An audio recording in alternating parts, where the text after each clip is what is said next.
30 വയസ്സിന് ശേഷം പ്രഗ്നൻസി ആഗ്രഹിക്കുന്നവർക്ക് ഉണ്ടാകാൻ സാധ്യതയുള്ള എന്തെങ്കിലും കോംപ്ലിക്കേഷൻസ് ഉണ്ടോ? പേഷ്യൻ്റ് റിലേറ്റഡ് ഫാക്ടേഴ്സ്, അവരുടെ ജനറ്റിക് ഫാക്ടേഴ്സ്, അത് നേരത്തെ sugar, diabetes, heart diseases, thyroid അസുഖങ്ങൾ, ഇതൊക്കെ അവർക്കോ വീട്ടിലോ നേരത്തെ ആർക്കെങ്കിലും ഒക്കെ ഉണ്ടായിരുന്നോ, അതുപോലെ തന്നെ പ്രഗ്നൻസി അറ്റൈൻ ചെയ്യാനുള്ള ഡിഫിക്കൽട്ടി, ഫാമിലി ഹിസ്റ്ററി, ഇതൊക്കെ നോക്കിയിട്ടാണ് നമ്മൾ തീരുമാനിക്കുന്നത്. പിന്നെ പ്രധാനമായിട്ടും ഒരു അഡ്വാൻസ് മെറ്റേണൽ ഏജ് 35 വയസ്സിന് ശേഷം പ്രഗ്നൻസി അറ്റൈൻ ചെയ്യുമ്പോൾ കൂടുതൽ കരുതലും ശ്രദ്ധയും ഇത്തരത്തിൽ അസുഖങ്ങൾക്കുള്ള സ്ക്രീനിങ്ങും അനിവാര്യമായിരിക്കും. എപ്പോഴൊക്കെ ആയിരിക്കും നമ്മളൊരു ഗൈനക്കോളജി ഡോക്ടറെ അല്ലെങ്കിൽ ഒരു ഫെർട്ടിലിറ്റി ഡോക്ടേഴ്സിനെ കാണേണ്ടി വരിക?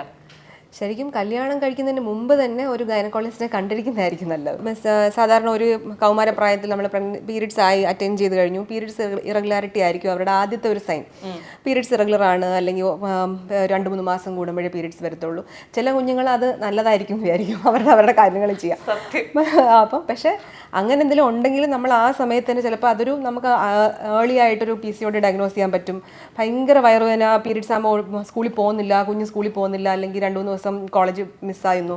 അപ്പോൾ അവരുടെ ക്വാളിറ്റി ഓഫ് ലൈഫ് ബാധിക്കുന്ന രീതിയിൽ അവർക്കൊരു ബുദ്ധിമുട്ട് പീരീഡ് സമയം ഉണ്ടാവുന്നെങ്കിൽ നമ്മൾ അത് ശരിക്കും പറഞ്ഞാൽ സ്ക്രീൻ ചെയ്യണം.